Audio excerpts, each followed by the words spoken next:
Ayatollah Syed Ali Husaini Khamenei का जन्म 19 अप्रैल 1939 को ईरान के मशहद शहर में एक धार्मिक परिवार में हुआ था। उनके पिता भी एक धार्मिक विद्वान थे। उन्होंने कम उम्र में ही शिया इस्लाम की धार्मिक शिक्षा प्राप्त की, कुम और मशहद में पढ़ाई की और जल्द ही एक प्रमुख उलेमा, धार्मिक विद्वान के रूप में पहचान बनाई। युवावस्था में वे राजनीतिक सक्रियता में शामिल हुए और शाह की सरकार के खिलाफ विरोध में जेल भी गए। राजनीति में प्रवेश 1979 की ईरानी इस्लामी क्रांति में उन्होंने महत्वपूर्ण भूमिका निभाई, जो आयतुल्ला रूहुल्लाह खुमैनी के नेतृत्व में शाह मोहम्मद रज़ा पहलवी की सत्ता को उखाड़ फेंकने में सफल रही।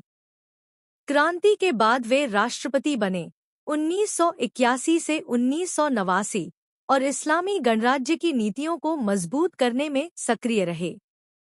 वे सख्त इस्लामी विचारधारा के समर्थक थे और पश्चिमी प्रभाव के खिलाफ मजबूत रुख अपनाते थे।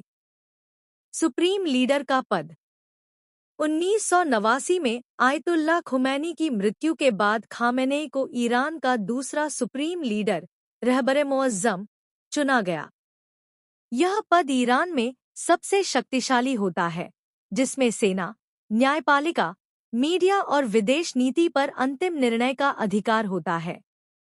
उन्होंने 37 वर्षों 1989 से 2026 तक इस पद पर शासन किया, जो उन्हें ईरान के इतिहास में सबसे लंबे समय तक शासन करने वाले नेताओं में से एक बनाता है।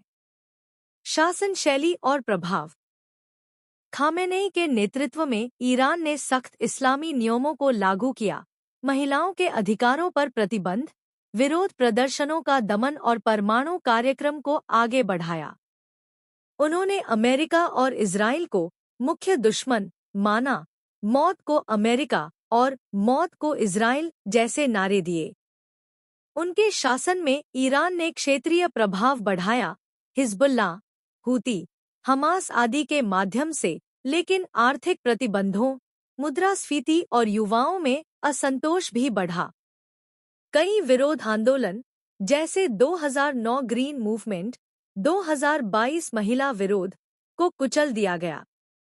हालिया घटनाएं और निधन 2026 में ईरान पर अमेरिका और इजराइल के संयुक्त हवाई हमलों के दौरान 28 फरवरी 2026 को तेहरान में उनके कार्यालय पर हमला हुआ, जिसमें अयातुल्ला अली खामेनेई की मौत हो गई, उम्र 86 वर्ष।